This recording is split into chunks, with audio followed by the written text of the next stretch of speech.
super spooky today. Super duper spookies.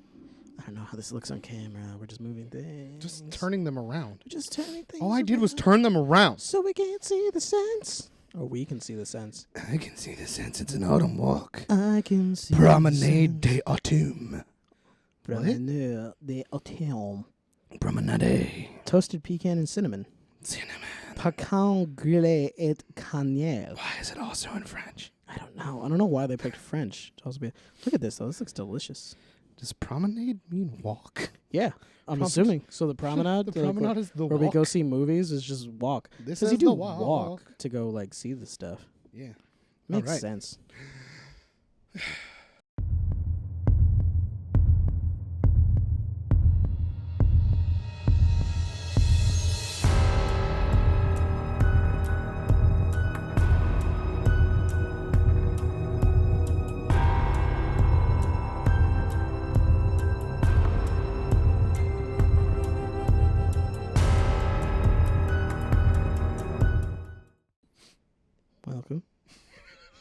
Welcome Back to the Rum Runnas Podcast. where We drink rum and talk about. stuff.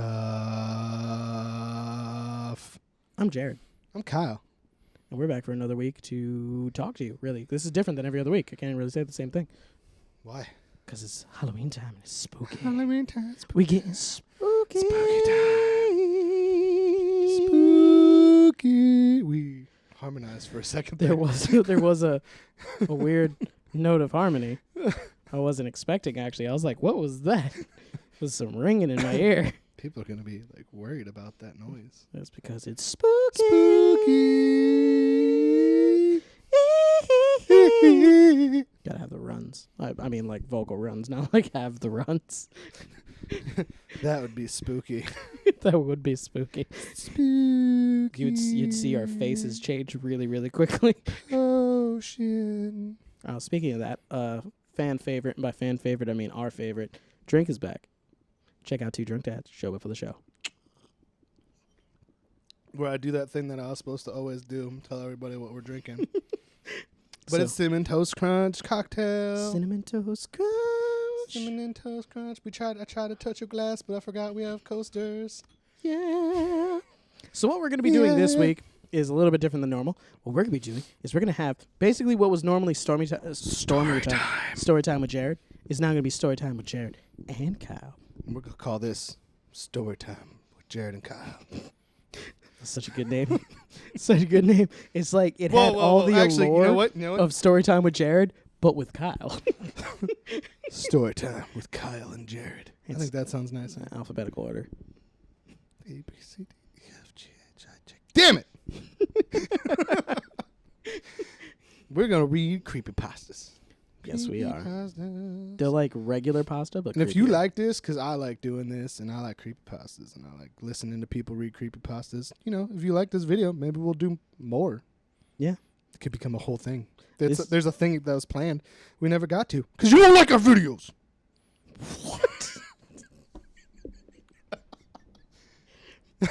All right. On that demonic note, I think Kyle's gonna be the one starting us off with story time. Do you want me to turn off my mic so that it's quiet, or No, do you want me to interject? Give me your. Damn it! So we turn off your mic. I'm gonna read the story into an off mic. Jesus. I shouldn't have started that. First is story. It's called In the Kitchen. In the kitchen. A young girl playing in her bedroom when she hears her mother call her from the kitchen. So she runs downstairs to meet her mother. In the kitchen. As she's running through the hallway, the door to the cupboard under the stairs opens, and a hand reaches out and pulls her in. Oh my goodness. It's her mother. She whispers to her child, "Don't go in the kitchen. I heard it too."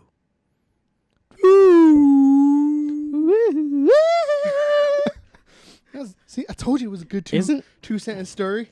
Isn't that just, and not to be sexist, isn't there a version with a boy and his dad that doesn't take place in a kitchen?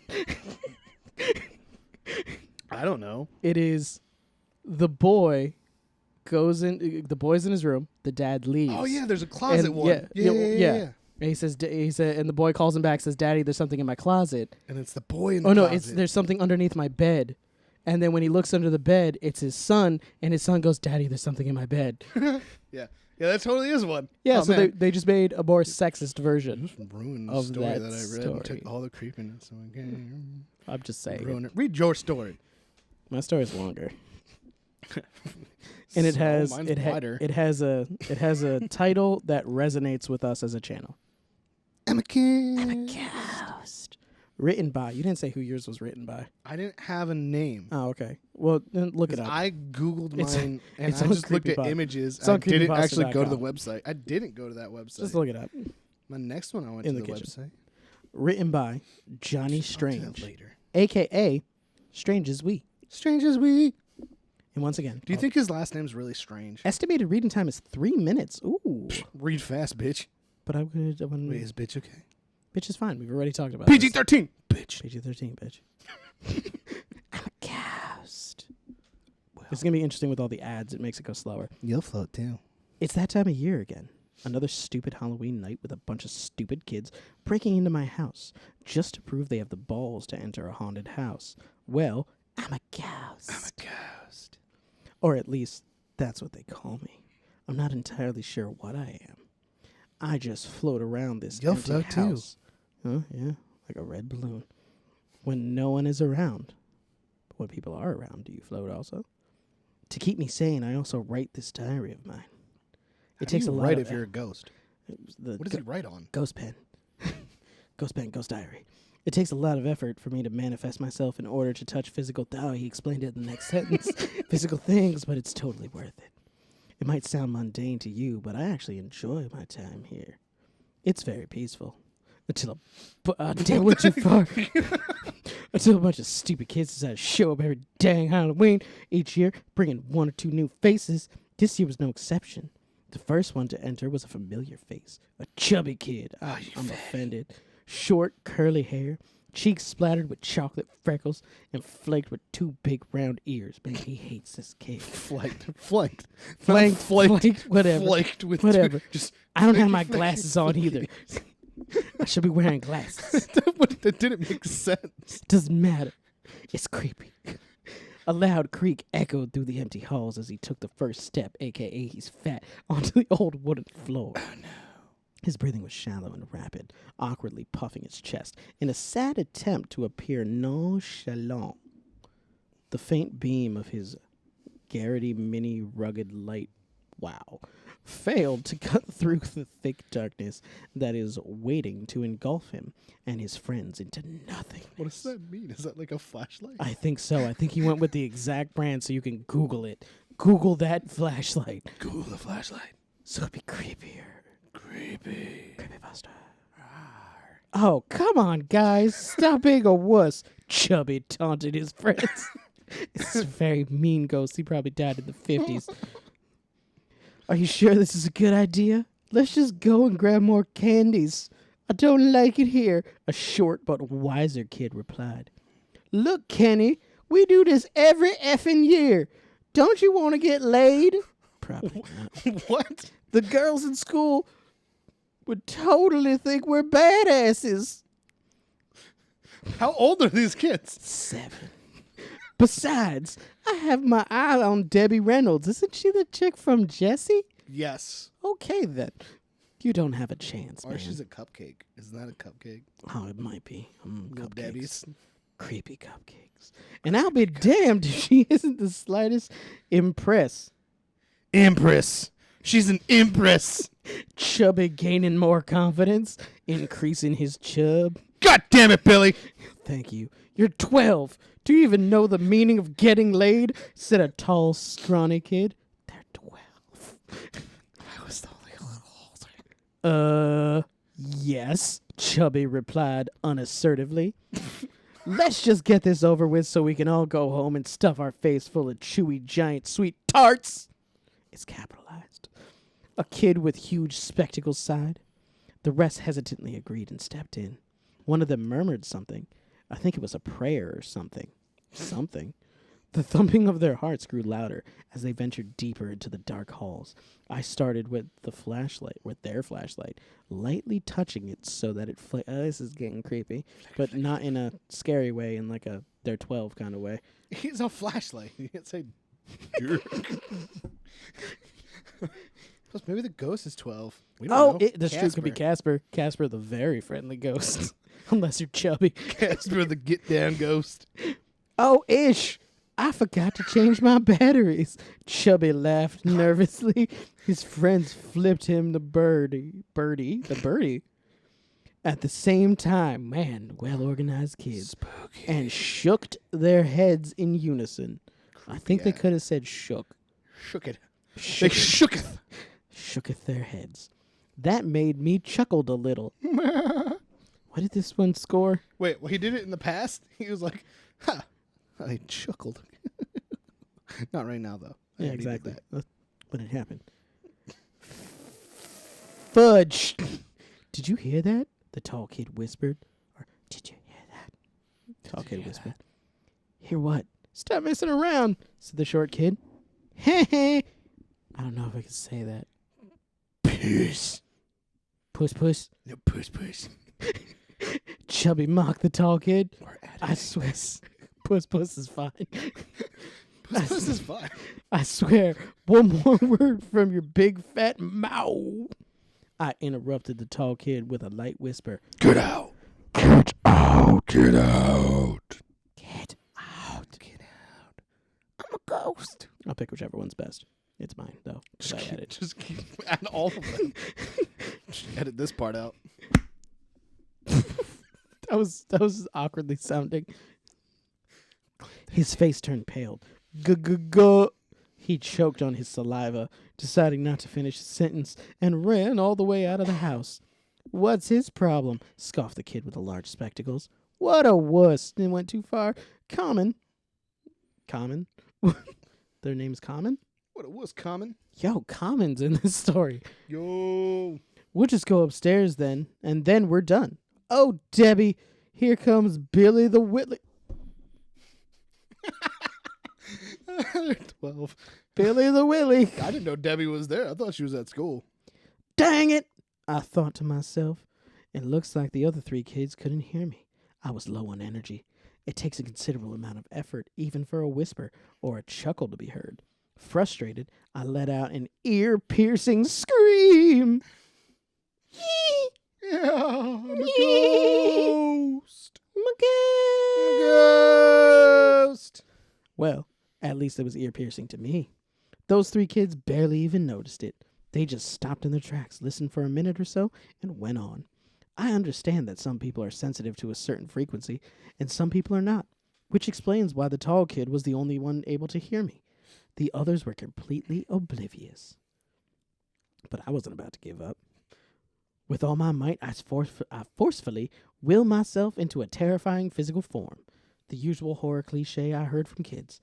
Long dark hair, dark red liquid oozing out of my empty eye sockets, exposed muscle tissue, and bits of broken bones sticking out of my body. I have to admit, if I were to look in the mirror now, I would have shooted it in my pants. You could have just said pooed.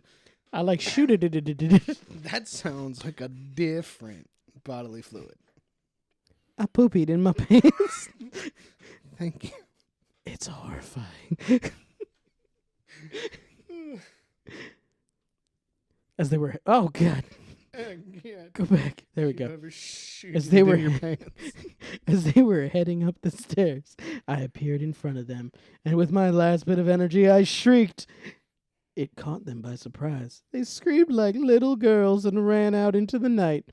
I let out a sigh of relief. I hope I scare the crap out of them, and they won't come back. I was exhausted, but I was also desperate. They say there is nothing to fear but fear itself. Yet in our world, that isn't true. Many things are worse than fear, and one of the things is in this house, locked in the upstairs room, waiting to be set free. Oh, snap. Oh no, but I'm getting weaker year after year. Soon, I won't be able to scare the kids out of this house anymore. Soon, they'll make it upstairs.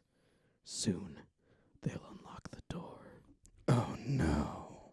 That took an M. Night Shyamalama ding-dong turn at the end right there. What's upstairs? What's in the demons. box? It's demons. Oh, snap. Es los demónicos. En nombre de Padre, Hijo, y Espíritu Santo. All right. It's a bit creepy. Which one's this called? Kyle reads the story part 2. This one seems really long. It's going to take me 15 minutes. I think that's what this one Because that was supposed to take 3. That took 10 years. This is going to take me the rest of the show. Hopefully not, because I got 2 more. Oh, my gosh. I only have 1 more. You're going twice. Well, how many did you pick? You started. I did 4. You did 3, I did 3. That's how counting works. Shh. 1, 1, This 2, story 3. What's it called?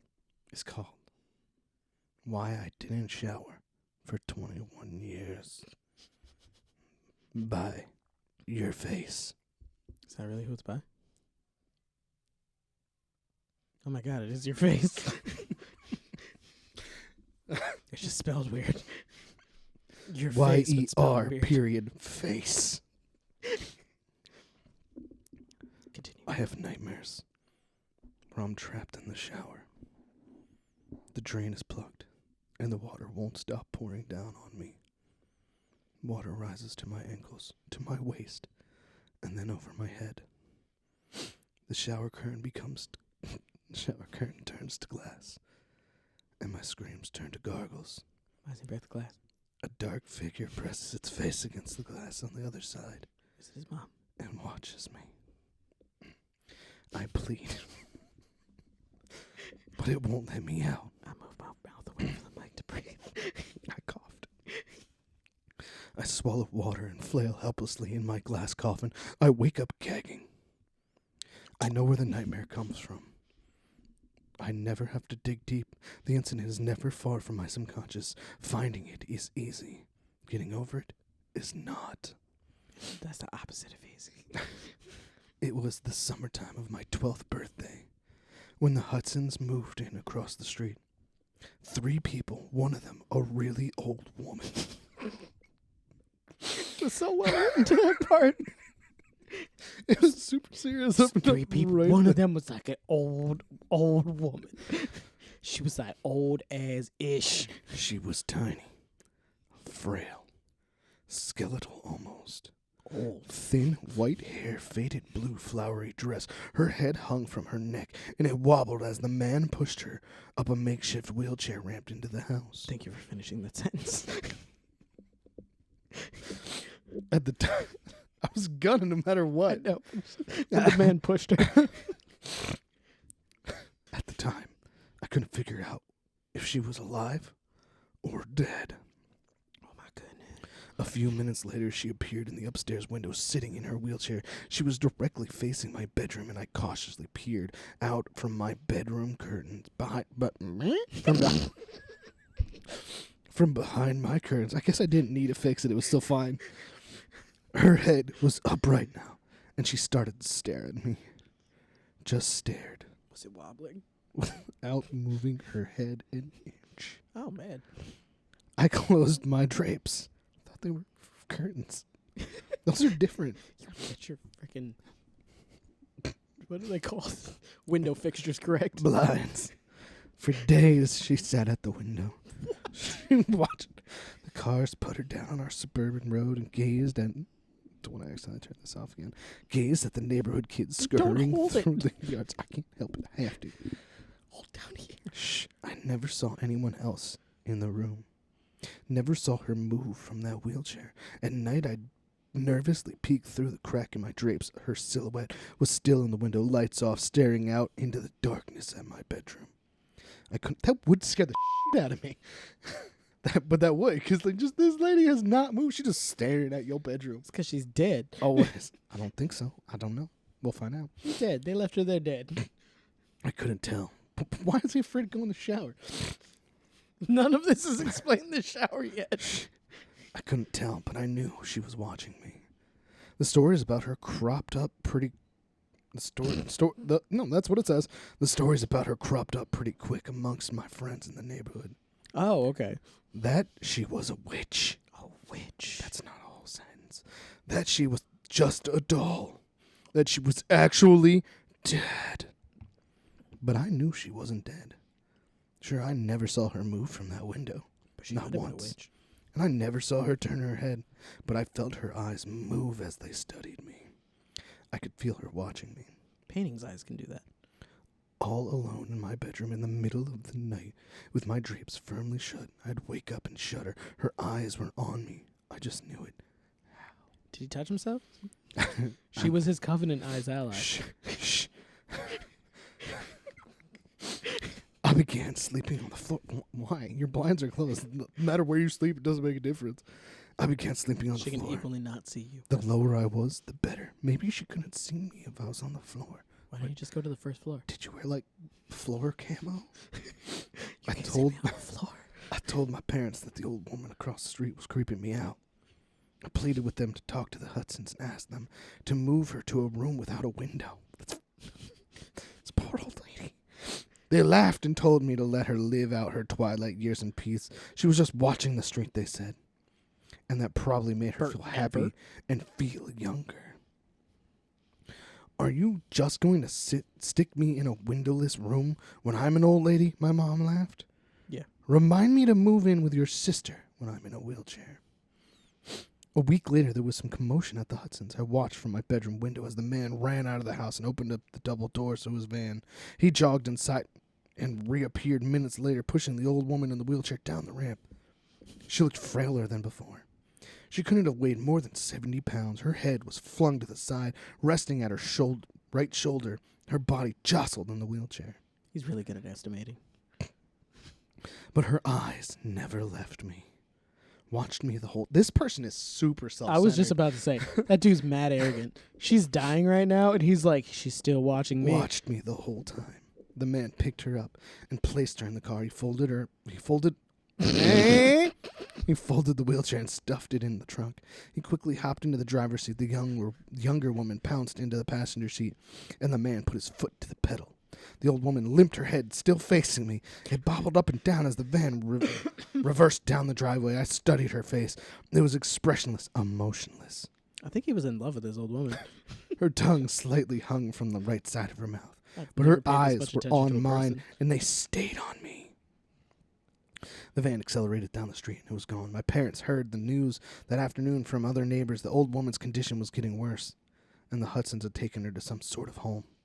She wouldn't be coming back. I went straight to my bedroom and looked across the street. I smiled. Her window was finally empty. Covenant eyes. He hates this watches you so much. I think he loves her. The Hudsons didn't come back the next day. No van. The night I looked out towards the old woman's window, there was no one there, no wheelchair, but the bedroom light was on. I remember telling my dad I thought it was strange, and he just shrugged and said, must be on some sort of timer or something. I feel like the response I would have been, don't know why I read that so creepy. Yeah, it didn't need to be. It's on some sort of timer. I woke up in the middle of the night and nervously peered out my bedroom window. The bedroom light was still on. It suddenly flicked off, and I ducked below my window frame. She got him shook. I slowly rose and looked out, expecting to see a silhouette of a tiny, skeletal being. I watched for 10 minutes, pinching my straining eyes. The light quickly flickered on and then off again. So the light bulb's going bad. Yeah, bad light bulb. I slumped on the floor again, clutching my pillowcase. Clutching my pillow close. Holding my pillow tight. I had a light baseball I had a late baseball practice that evening. When I got home, my house was empty. My parents were at my little sister's softball game. I headed to the shower to rinse off. Oh, here, we're getting to it. Finally. There's no more staring at this old lady thinking that he wished he was dead. I feel like they should have been called He's the bad guy in the story so far. The reason why I chilled at a window for 21 years. The reason why I laughed when old people die. He did. About 3 minutes in the shower, I felt cold. The hot Cold steam was was so escaping the bathroom cold. somehow, which didn't make sense because I had shut the door. Did he lock it? I wiped the shampoo foam from my eyes, turned my head, and I heard a strange noise that would haunt me in my nightmares for years. The metal rings of the shower curtain began to drag across the shower rod. Someone was slowly opening the curtain. Oh, snap. The shampoo stung my eyes, and through the stinging I saw a dark figure behind the curtain. Long, pale, bony fingers gripped the curtain as it slowly opened. Yeah, why wouldn't he just use the water to clean his eyes off? I instinctively backed up in the shower, and the curtain opened completely. There stood the old woman. I must have looked at her for 1, maybe 2 seconds. But at that moment, time stood still. His pubic hair turned white. All these years later, I can still draw you a vivid picture of the horrifying image in front of me. Disheveled white hair, crazy in her eyes, bones jutting out from under her stretched skin, stark naked, blotchy skin. She's naked? She was just trying to get in. They're Blotchy in love. skin. I told you. Warts all over her body, skinny breast hanging to her waist. This is Hair weird. where I didn't know people could grow hair. Is that what he said? That's what it says. She smiled grotesquely, and I felt the shower tile against my back and the hot water pounding my face. He's about to get some. I was supposed to say they're in love. This is a love story. In her other hand, the old woman held a letter opener. August, she mumbled. August, August, August. It's October. Summertime, I know. I leaped past her, knocking her tiny body to the floor. She's 70 pounds. Why were you even afraid that you couldn't do that? She had a letter opener. That's almost a knife. I ran downstairs naked and sopping wet. In my blunt. panic, I somehow remembered I was nude and yanked a pair of shorts out of the hamper in the laundry room, sending the hamper crashing to the floor. I hightailed it on foot down the street, eventually winding up at my friend's house, pretty much naked. When the police arrived, they What found would the you old do woman if I showed up to your house in just shorts, wet, Soaking wet. screaming, screaming that an old lady was attacking you in the shower. I don't know. and that I wrecked her-ish? When the police arrived, they found the old woman crumpled to a heap in the bathroom. The shower was still running. The policemen were all really nice to me, admiring me for my bravery. He Crushed an old woman. Tackled an old, frail woman. I told them what she said to me, August, and asked if they knew what she could have meant. I'm like, yeah, It will be after August in a July. few days, one of them shrugged. And you can never fully understand old and crazy, son. The Hudsons only came to our street once more to retrieve their stuff. The for sale sign was up and did she die? Yeah, because he tackled a 70-pound old woman. Who was almost dead. She probably cracked her head off the linoleum. There's no Or the follow up tile. on what happened to the old lady. It's just like, no, moved on. The for I sale just don't sign- take showers. The cops are like, good job. You beat the shit out of this old lady. The for sale sign was up in days. My mom told me they couldn't face the neighbors for what happened. Apparently, they had taken the old woman, the man's mother, to a special home downstate. Somehow, some way, the woman managed to escape the home and caught a bus back to our town. Never quite made sense to me. She was so old.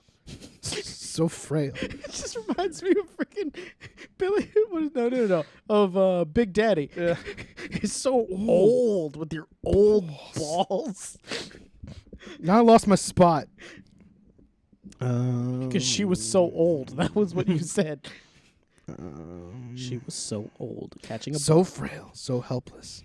She could barely move those weeks she lived in the house. How had she managed to travel hundreds of miles on her own? love. You can imagine what this did to me. I didn't shower for 21 years. I took baths, which I suppose aren't that... Seriously? I just thought you were dirty. I know you added this just so you could be like, I smell terrible. I took baths, which I suppose aren't that different. It's still a It's tub, sitting in your and filth. it involves hot, soapy water. But a shower with its closed curtain, water peppering the tub floor and steam climbing the walls. You get lost inside your own head in the shower. Thoughts consume you and it feels so utterly safe. Why is he just get an open air shower? Yeah, or like clear glass doors. For a few minutes, you are alone from the world. It's your own private misty kingdom. No, rich people have that all the time. They have they're like thick. They got a drain, tilts, But that's what makes the shower dangerous. steam shower. You're enclosed, vulnerable, naked. How is it different than a bath? Because Other than you can see. but But your bathroom's still tiny. 'cause he's It's dumb. still steamy. You're exposed. I talk to people about it. My parents, a shrink. But mainly, I tried to push the incident deep down into places where I couldn't find it. I didn't talk about it with anyone since I was a kid. Life carried on. Besides the baths, I was pretty normal. Why is it still going? It could have ended a few paragraphs ago. Like, I crumpled the old woman. The cop said, "Good job." The end. Now he's just like, "I take baths." Exactly. Nothing else is gonna happen. We need to know about his daily bath routine. I spent hours online one night trying to track down any information on the Hudsons, the old woman. I finally found out what I was looking He's for. obsessed. Shh, he loves her. An obituary for the old woman. She had died 4 years ago. He didn't kill her. Somehow that walking skeleton hadn't checked out for another 15 years. Oh no, he grew up. So out of the 21 years that he wasn't showering, she was alive for 15 more of them. Waiting. But 15 plus 4 doesn't add up to 19 or to 21. The obituary photo was a black and white picture from when she was a young woman. It was a photo of her and her deceased husband on their wedding day. His Also name lived to 190. was August. Oh. To the end. No, and he looked exactly like me. I closed the browser and stared at my computer desktop for 10 minutes. It finally made more sense. When he was Why- 12? Yeah, apparently. It doesn't say how young he was. It finally made more sense why she was calling me August, why she was obsessed with watching me. Maybe she used to write letters to her husband, and that's why she was clutching the letter opener that night. For a small moment, I felt a little better. Things always feel better when they make more sense. So he defensive end tackled her because she was like, "I love you." She had a knife. It's Honey. not a knife. It's a dull object. Honey, is everything okay? It was my wife.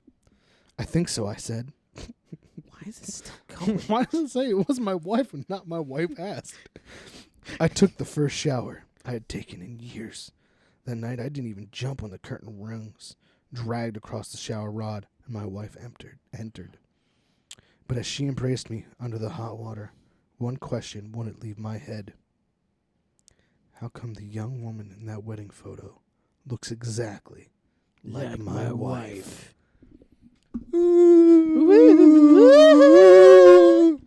We peaked like crazy, right? That story was ridiculous. That was very long, and it was just a love story. Yo, I called that so secretly early loved her. that this was just a love Is story. this supposed to be like a time traveling thing? Like, she is. I don't What's his know. last name? Are they the Hudsons? Or wait, what? I don't know. Do they have a kid? Maybe named the Hudson? son of this. I don't know. I couldn't say Hudson's backwards. Oh, this is sweet. That was weak. So creepy. Oh, this is still. Oh no, this wasn't. I'm a ghost. Here's my second one, everybody. Let's see if you're better at picking Story stories time than me. with I mean, due to the fact that we picked them off of the rating and the name, probably not. I was a ghost hunter for just one day. Written by Micah Edwards. Not What's your his face. cool name? 11 minutes. Got an 7.99 out of 10. Ghost hunters wanted, no experience needed. That was what sucked me into all this, that stupid ad. They even used the Ghostbusters logo. Totally illegal, sure. But it's a Facebook ad, and who cares, right? The familiar logo caught my eye. The text made me laugh, and I thought, sure, why not? And I clicked their stupid ad. A lot of hatred towards this ad. It's almost like it's an old woman. Past An owners. old woman who's obsessed with me. Past owners. That was the name of their show. show like this show. It was going to be a YouTube channel. My God, this is so familiar. You know the shtick. Going into haunted properties. Man, it's like it's speaking to us. This is ridiculous. Talking up the murderous history, getting excited every time there's a squeak or a draft. Kiana was convinced that she had a new angle, though. I really thought you said Keanu at first, and I was like, what? Keanu Reeves was convinced that he had a new angle. Nothing to do with ghosts at all. Her hook was SEO and targeted marketing.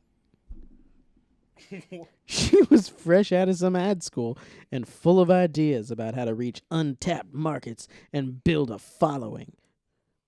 Her idea was this: even people who don't care about haunted houses in general care about haunted houses in their town, right? People like hearing about themselves, and there's like that guy. And their hometown is enough part of themselves to scratch that itch. Keanu was sure, I'm going to keep calling her Keanu, just so you know. Keanu was sure that through keywords and location-specific ads, we can pitch each episode of our show to locals, people who weren't already burned out on the whole ghost hunting thing. I went too far. I was skeptical, but she was offering a regular paycheck, and it sounded like fun, if nothing else. The no experience needed in the ad was because she'd already lined up her camera guy and the tech folks. All she needed was a gopher to do, well, everything else. Everything else. It's called a PA. It's called a gopher. Or empty chair Dane. It's called a gopher because they go for the stuff. Yeah. I don't know where I was because it keeps jumping around real fast. You were a gopher. Okay. I had one big question for Keanu before I joined up. Do I need to believe in ghosts for this? Keanu Reeves laughed. Definitely not. Only Emmerich does, and nothing against him, but we don't need two Emmerichs around here, that's for sure. You know it's bad when your name becomes a descriptor. So I signed on as a van driver, cord carrier, coffee getter, and general stuff doer. The team was small. Keanu, Meret, two guys named Jeff, and other Jeff, Emmerich. Everyone seemed generally pleased to have me on the team, and I was happy to meet all of them, especially Meret, who was smoking hot. She was the one who was going to be in front of the camera, so it made sense. Plus, she had this accent, This man accent. Definitely convinced me that Keanu was going to be able to sell this show. That's all I'm saying. Oh, God. Went too far again. The Jeffs were in charge of the cameras. Everyone called them Stand Jeff and Sit Jeff to tell them apart. Jeff and other Jeff also works. Stan Jeff was the guy who worked the standard camera and the kind you carry around to film people with. Sit Jeff dealt with all the remote cameras. His whole deal was run from a control center, keeping tabs on dozens of different screens at once. Different skill sets, both camera-based, both named Jeff. This is so far the creepiest part about it. Jeff so far is the one that I don't trust. Either of them. I asked Stan Jeff if we could call one of them by their middle name or something, and he looked disgusted. Yeah, you could, except his middle name is Jeff. Jeff. Jeff and Jeff. Wait, he's named Jeff? No, he's named Mark. He goes by Jeff. Just to tick me off. He won't even respond to Mark now. If you don't call him Jeff, he just pretends that he didn't hear you. Oh, he's Mark Jeff. Not Jeff. Jeff. Well, do you have a middle name? Stan Jeff looked offended. Screw that. I'm not letting him steal my name. I was Jeff first. I don't know what's scary about this. I don't know. Keep going. And then there was Emmerich. Everyone Not was in their Jeff. mid-20s, I'd say. Maybe 30 for Stan Jeff. But Emmerich had to be 50, and had a hard-worn 50 at that. He was a happy guy, always smiling, but he looked like he'd spent his entire life outdoors and only found out about sunscreen last week. His skin was weathered and wrinkled like a broken in baseball glove. That's mean. His hair was close cropped and bristly. He looked kind of like Malcolm McDowell, only if he were a walnut. What is this story about? Emmerich was responsible for all the weird tech, EMF meters, infrared stuff, Geiger counters, defibrillator, degausser. Don't quote me on the names of any of this. He lost me like 6 words in. Whatever weird stuff might pick up a ghost. Emmerich had it and knew how to use it. Between his hard-sided cases and Sit Jeff's banks of computers, the 12-passenger van barely had room for the 6 of us to sit. You think this stuff can really pick up a ghost? I asked him. Another skeptic, I see. I mean, yeah, people die all the time, everywhere. I really think I would have seen a ghost by now if they existed. But they're invisible. As you scroll past the story for no reason. It's because it won't stop. It did, though. Perhaps you have. Not all hauntings are equal, you know. Haven't you ever felt someone watching you? Watching you when you... Oh, yeah. Somebody's watching me. And invade my privacy. Oh. That was the other story, actually. Yeah, pretty much. When you were alone? Or suddenly had your mood shift for no reason? It's called bipolar disorder. Those are your October ghosts. is Mental Health Awareness Month, so go to your doctor if you're feeling down. It's okay to not to be okay. It's okay not to be okay. They're going to make for some pretty lousy TV. We were walking around in the dark when this man suddenly became creeped out. First time it's actually in the story. I know, right? Emmerich was unfazed by my mockery. Some ghosts are minor, some are major. If we're lucky, we'll find something in between. If we're not, my equipment is good enough to pick up on even the minor ones. So the show might just be you pointing to a meter and explaining that this spike was a phantasm. Phantasm. Phantasm. Phantasm. He shook his head vehemently.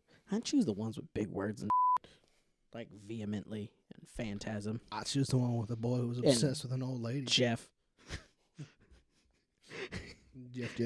Jeff.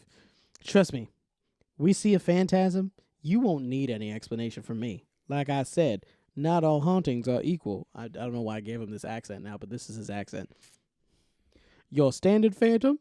That's just a lost scrap of a person. You might not even know it's there without serious equipment like mine. Temperature changes, tingling sensations. That's about as far as a phantom can go. A phantasm now. That's a full-fledged evil location.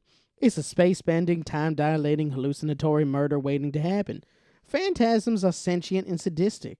They will lure you in, chew you up, and swallow you whole. You spot a phantasm, you drop everything and run, if you still can. I kind of like this voice for Emmerich. This is Emmerich voice now. Emmerich was staring at my dead body. What? You pissed some. Emmerich was staring me dead in the eyes. I opened my mouth to make a joke, but nothing came. We do it this way. It's easier. I like how I made dead silence. Check, I said instead. Gotcha. Noted. I didn't get it, of course, but then again, Emmerich still came along, and so maybe even he didn't really get it then. Okay.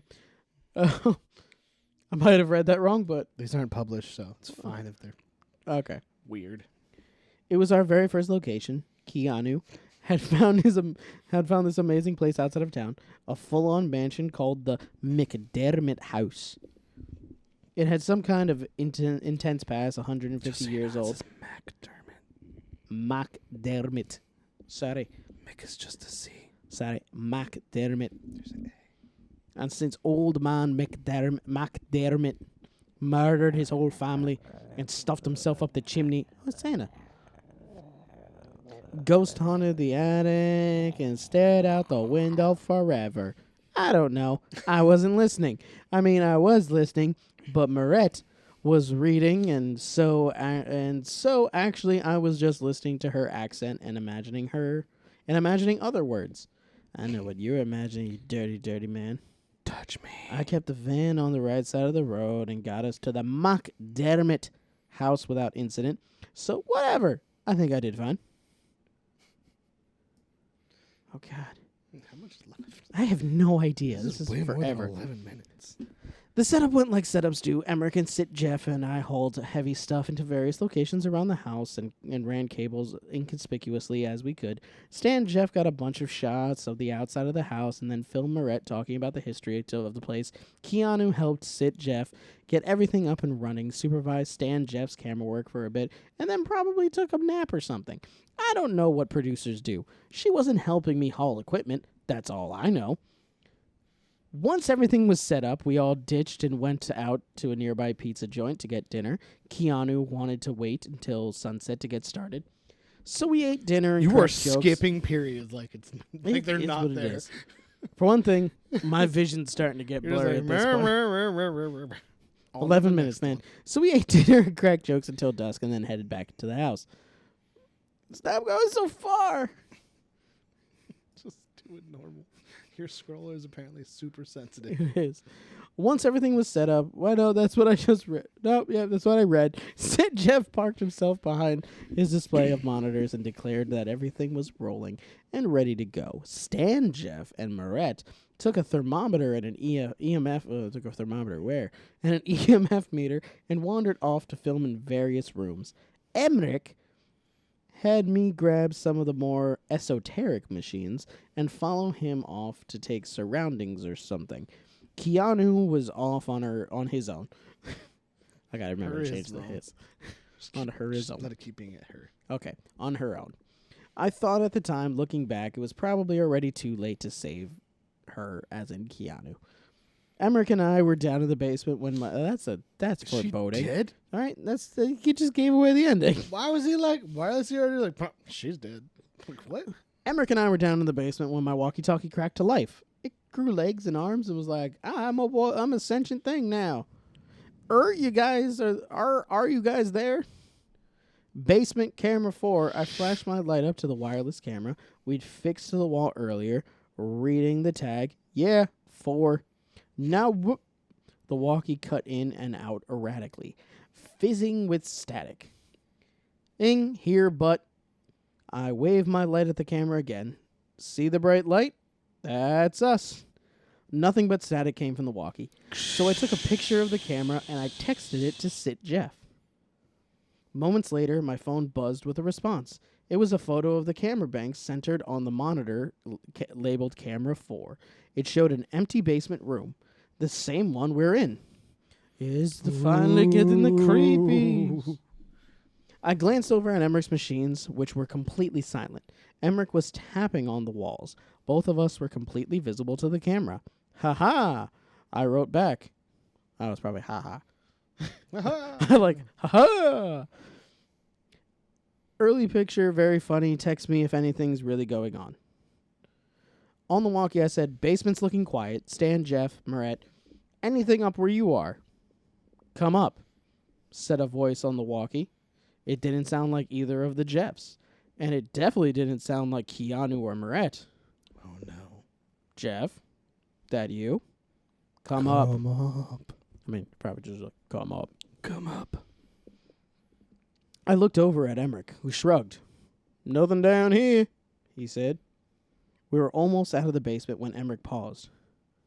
How many stairs were there on the way down? He said. I don't know, like 10, 12. There are 13 now. What? Okay. Okay, Stairs. so it was 13. What, is that an unlucky number of stairs? I don't think there were 13 on the way down. Man, if there are 13 stairs on the way up, then there were 13 on the way down. They went up home. That's how One stairs step work. higher. There weren't 13, he said mullishly, shaking his head. I sighed and pushed past him. The ground floor was quiet. I thought about shouting, but something held me back. Instead, I reached for the walkie again. What room are you guys in? Come up. Upstairs, then. We're back on... Oh, wait. Oh, come up. Yeah, I missed that because it's part of the ads on this. Read it. Okay, for good you. job. Thank you. You could have just kept going. Upstairs, then. We're back on the ground floor. Up. Thanks, man. Helpful. I turned to Emmerich. Up then. He looked concerned. I want to swap out some of the equipment. Back in the main room, the chair in front of the bank of monitors sat empty. Emmerich and I exchanged glances. Sit, Jeff, I said into the walkie. Where'd you go, man? I'm with the others. Come up. All right, I said uncertainly. Eyeing the monitors, I couldn't see anyone on any of the screens. Emmerich's just grabbing some stuff. Come up and join us. Okay, yeah, we'll be right up. I flinched as Emmerich pressed a small box into my hand. What? I started to say. But he pressed 2 fingers to my lips. For the first time since I'd met him, he wasn't smiling. He tapped the box in my hand, which had a Post-it note on it. Turn this to max, it said. The box had a single dial, like a car radio knob. It had 2 rubber antennas sticking out of the top, and it was back with a single speaker. I gave him a questioning look. If you need to, he told me. Not before. I don't... Emmerich put his fingers to my mouth again. With his other hand, he pointed down the unlit front hallway. In the gloom at first, I couldn't see what he was pointing at. Then, with a shock, I realized the front door was gone. Oh, snap. The large wooden door with a half circle of leaded glass above and a rectangular window panes down either side was no longer there. Instead, the hallway terminated in a small alcove with a chair, lamp, and end table. It would have looked like quite a cozy reading nook had I not known that it should have been the way we entered the house. Emmerich, I tried to, but he pressed his hand against me harder, mashing my lips into his lips onto my teeth, my lips into my teeth. The walkie crackled to life again. Come up. Let's go up. Let's go up, Emmerich said. He held a box identical to the one he handed me and looked at it meaningfully, then back at me. They're waiting for us. Together, we walked up the house's narrow staircase. I counted the steps this time. There were 13. Oh, no. The stairs led out into a dark hallway lined with doors. Every one was closed. An aura of menace hung in the air, an almost palpable sensation. I could feel it settling into my lungs with each breath. I tried the first door. It was locked. Emmerich tried the one across the hallway, with the same result. I glanced back downstairs. The steps stretched away into blackness, far beyond the reach of my light. Up, said the walkie. God, this is like 7 hours long. It's 15 minutes. 11 minutes. You gotta be almost done. This might end up being the last one because this is long and we're already almost at an hour. Snap. At the end of the hallway, a set of folding stairs led up to a gaping hole in the ceiling. I cast a pleading glance at Emmerich. He gripped his little plastic box and walked toward the stairs. With dread in my heart, I followed.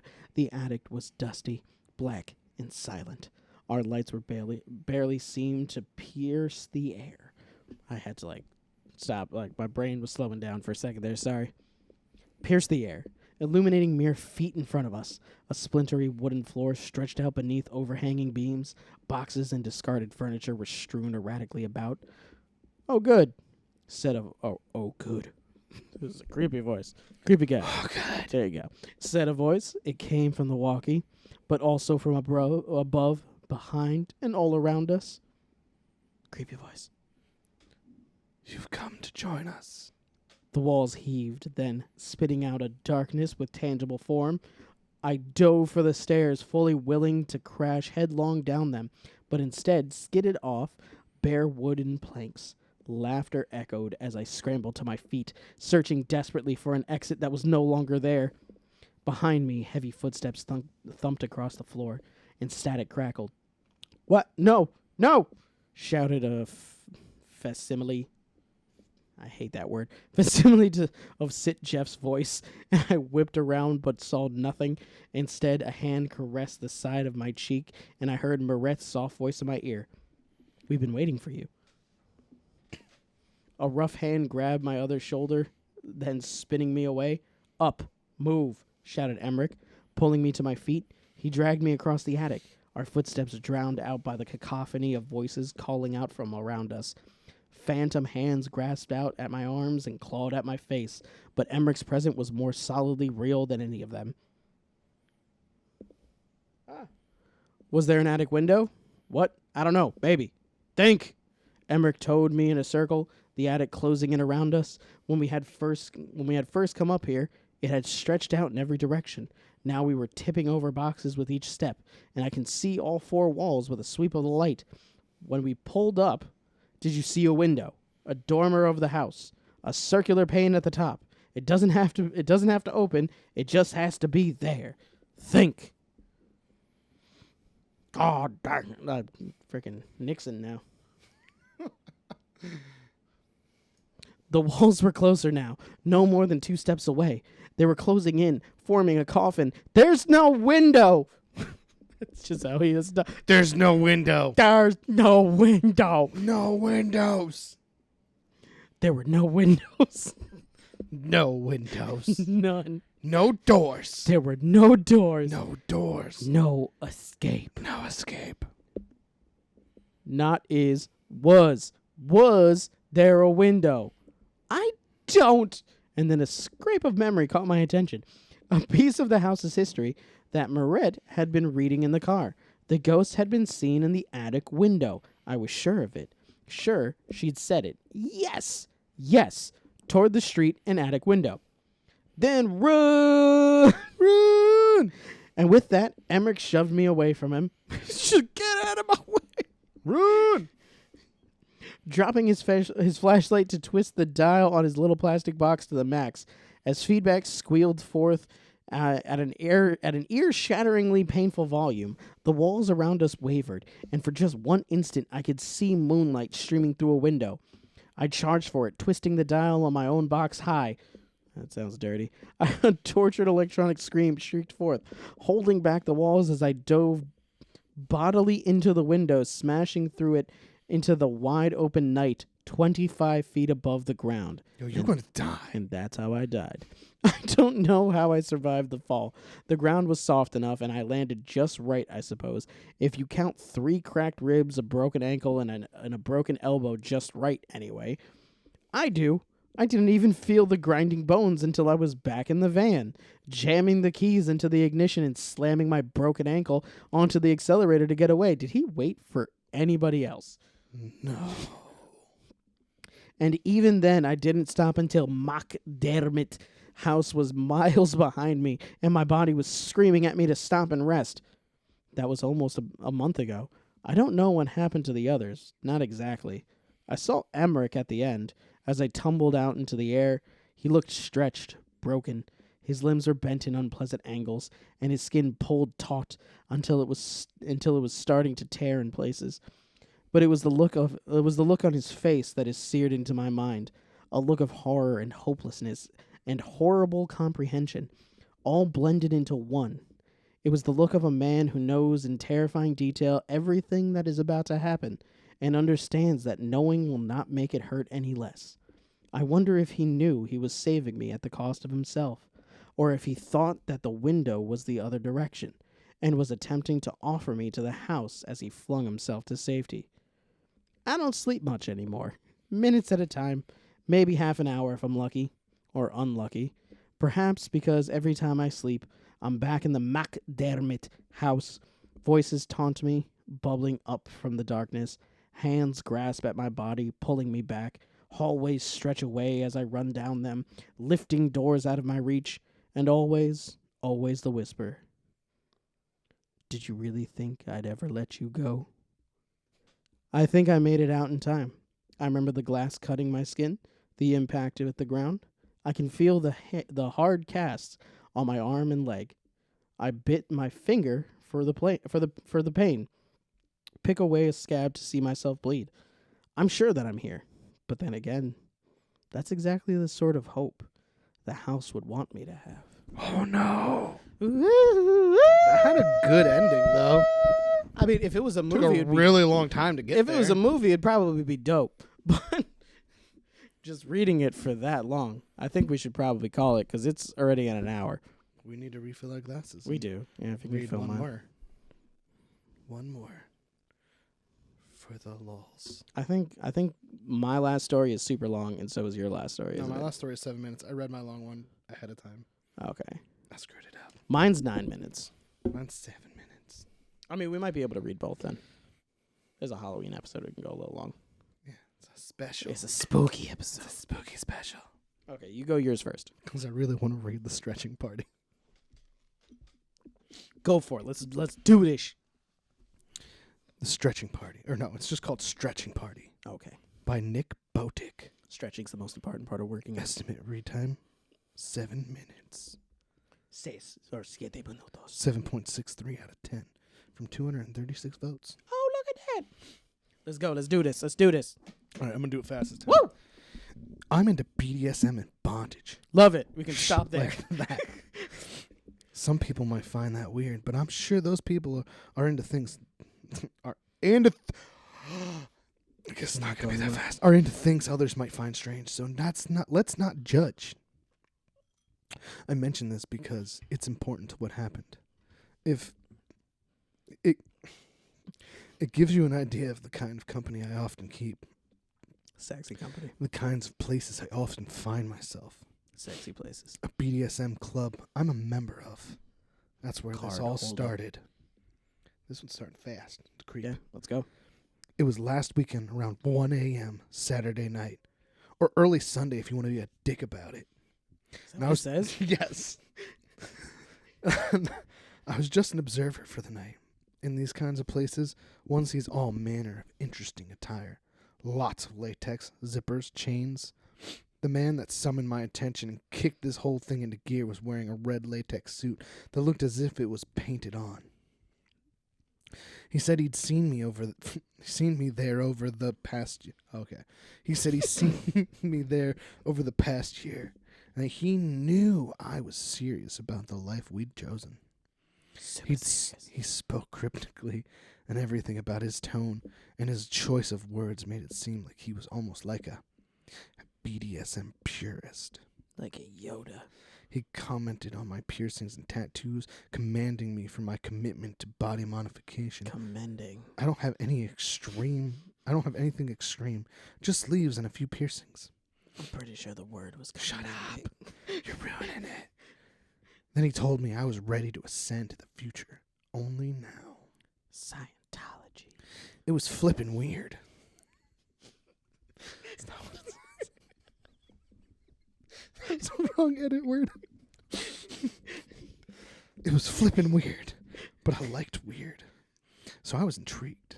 I asked what he meant, and he said that the club in which we stood was a child's playhouse. What? A diet, sugar-free version of where I belonged. Okay, I get it now. Okay. Mind you, he said this as we stood in a room featuring a woman suspended from the ground, hogtied, having her stomach and legs whipped with a cat of nine tails. I've never been Jesus. I've never been particularly into the most extreme stuff. But again, I was intrigued. Part of me thinks I wasn't the person who I was supposed to get the card. Part of me thinks, damn it, I keep missing it. Part of me thinks that I wasn't the person who was supposed to get the card, and that took me. And that the man in the red latex suit mistook me for someone. Do you need my help? I can read. I swear. The man in the red latex suit handed me a business card, and that only gave me. Damn it, maybe not. The man in the red latex suit handed me a business card, and the man in the red suit. Cut some of this.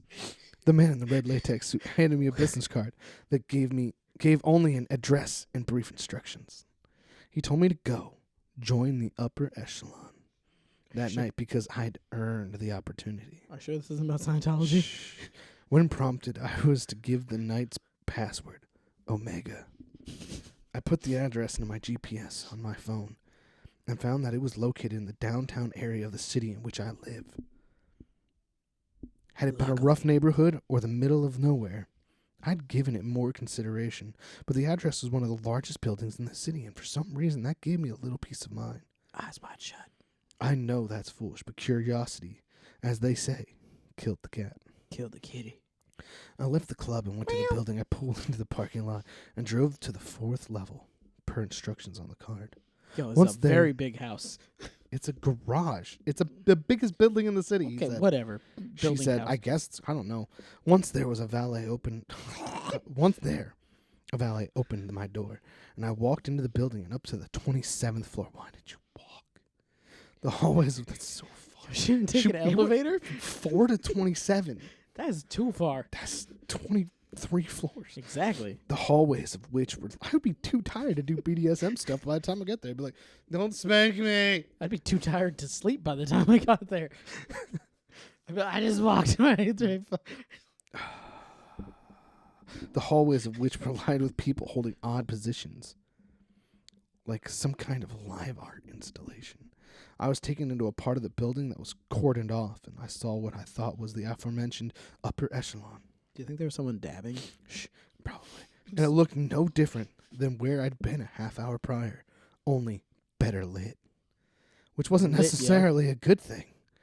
There were maybe 60 people there, and they were all wearing the same sort of BDSM gear as the club I'd come from, only these people had more body modification work done.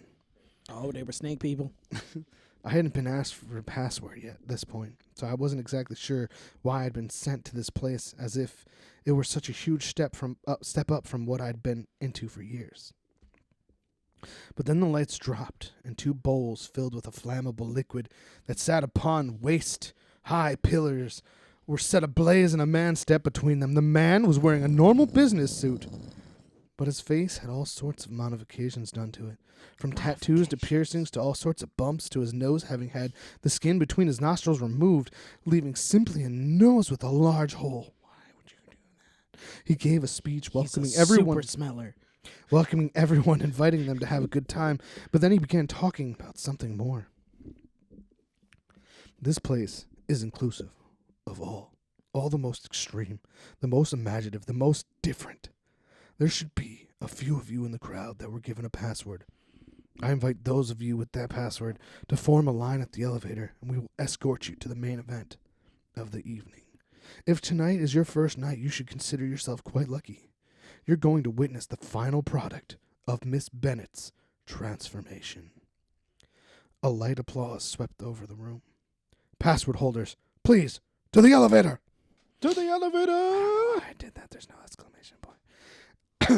I, along with about 15 other people, went to the elevators, and before we stepped into either of the 2 made available to us, we whispered the password to a large man in a suit. Up to the 30th floor we went, and stepping off, I gotta go up 3 floors in the elevator. And stepping off the elevator, 24 and is going up another 3.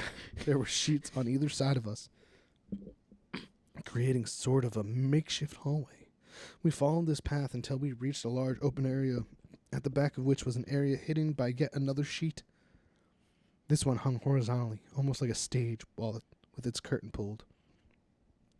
We were led into the open space, and for about 40 minutes, we all just kind of stood around conversing amongst ourselves. I found someone else who was also just in a room full of sheets. I found someone else who was also there for the first time. And when we tried to ask the others what we were going to see, each person said that we needed to just see it for ourselves. It's never a good sign. One man did say that the last time they'd have one of these events was over a year prior, so he couldn't be exactly sure of what they'd be seeing. But he had an idea. 6. You have all seen the most extreme body modifications. A voice boomed as the lights dimmed. Holes where holes shouldn't be. Splits where things should be together. Things together where they should be apart. We've got something new for you today. Something you've never seen. Something that'll amaze you, as it amazed us to perform on this lovely, brave Miss Bennett. In a few moments, Human centipede! Shut up. You will be the first to see what will undoubtedly become the new rage in body modification world. In the body modification world, I just made up a whole new galaxy. There we go. Welcome to the stretching party. Yeah, I thought this was going to be about fisting. I began trading guesses with my new friend as to what was going to have been I began trading guesses with my new friend as to what was going to have been stretched to this Miss Bennett woman. Both of us eagerly anticipating the reveal, while also a bit nervous. I mean, I was into the lifestyle, but I didn't want to see anything too gruesome, and all signs were pointing to the fact that this was going to be more hardcore than I was used to. Super hardcore. A short time later, a drum roll began emanating through the room. Ladies and gentlemen, prepare yourselves for a truly one-of-a-kind woman. The same voice blared over a loudspeaker. Over the course of 2.5 years, 19 procedures have been implemented to complete Miss Bennett's transformation. Drum rolls along. You all don't want to hear me talk. I give you phase 24 of the stretching party. Oh. With that, the curtain slowly drew back, revealing what was indeed a stage. The whole room got so quiet. You'd have to have been able to hear a mouse skitter across the floor. Then came the footsteps. Clunky, uneven footsteps. Hit the fire. Coming from somewhere behind and to the side of the stage. Pat, pat, pat, pat, pat, pat, pat, pat, pat, pat, pat, pat, pat. The steps got louder as I got closer to the stage. Then I saw the silhouette, and my heart sank to my stomach. A black figure, thinner and thinner, standing tall, leaning hard to her left. 2 spotlights burst on, flooding the stage. The light as gasps and hushed whispers began to fill the viewing area. She limped toward the stage on legs that were twice as long as my own. That's a big bitch. With braces on them to keep her standing. Her torso was extended with a space each above and below her ribs that isn't there on the average person. As I said, she was hunched over, hard to the left. And her arms, which looked like they'd had 2 extra wrists each, hung down and swayed as she stepped out. Stutter-stepped. Okay, that is what it says. She stutter-stepped out, aided by a man in a suit on either side of her. Her jaw had somehow been unhinged, making a deep underbite on a mouth that couldn't possibly close. Massive black hole on her face that was twice as long as it should have been. Her nostrils had been stretched in the size of $50, and her that's not even big compared to the rest of her. And the earlobes hung down to the line up with her bottom lip. The men helped her to the center of the stage and stood ready to catch if she fell. As slowly, clumsily, I walked awkwardly, twirled around in a circle. As she did... What? Clumsily? The men helped her to the center of the stage and stood ready to catch her if she fell as she slowly... I skipped words. As she slowly, clumsily, awkwardly twirled around in a circle. As she did, I saw that there were several more notches in her bent spine than there would normally be. The voice came back to over the loudspeaker. How much more is there? I don't know. Miss Bennett has dedicated herself to the community, becoming without question the most modified woman on the planet. We have added several titanium rods in her to act as new bones and perform a number of skin grafts to cover extra space. This woman is the 8th wonder of the world, and you all have the privilege of being the first to lay eyes upon her. That's not true, because whoever did it, so it did. Exactly. The room filled with a light clap from the guests, both amazed and horrified. A gurgle left the gaping maw of the at least 9-foot-tall Miss Bennett as she stood on braced, yet still wobbly legs. I looked around the room and found one couple aggressively kissing each other, another man masturbating, and others whispering to themselves, pointing at the stretched woman. It was at that point that I decided I'd had enough. I said goodbye to the guy I'd been talking to, who ignored my departure and just kept staring at the woman on the stage with what I can only describe as rapacious eyes. I don't know what that word is. It's cool. Rapacious eyes. As I tried to leave, I was stopped by 2 men in suits at the elevator door who made me sign a non-disclosure agreement form, which I did. They then accompanied me to the 4th floor parking garage and only finally turned around as I began driving. I called the police immediately because, well, why wouldn't I? Nothing about what I had just seen remotely legal or ethical. The police went where the party was being held, getting there probably an hour after I'd left. And it was almost as if no one had been there at all. According to the police, there were only evidence they found of anyone being there or on either of the floors I'd been to was a few pieces of duct tape that had ostensibly been used to hold the sheets up, and a puddle of what looked to be drool on the stage area. The parking garage was empty, and the police quickly lost interest, even suggesting I'd made the entire thing up. Then a few minutes ago, I got a text. You were not prepared for the upper echelon. You attempted to compromise our hard work, but we are a forgiving group, fortunately for you. Despite your transgression, despite your transgression, you will have the privilege, like Miss Bennett, of being the guest of honor for the next stretching party. See you soon. I don't know what's going to happen, but I know I should have heeded that warning of the curious cat.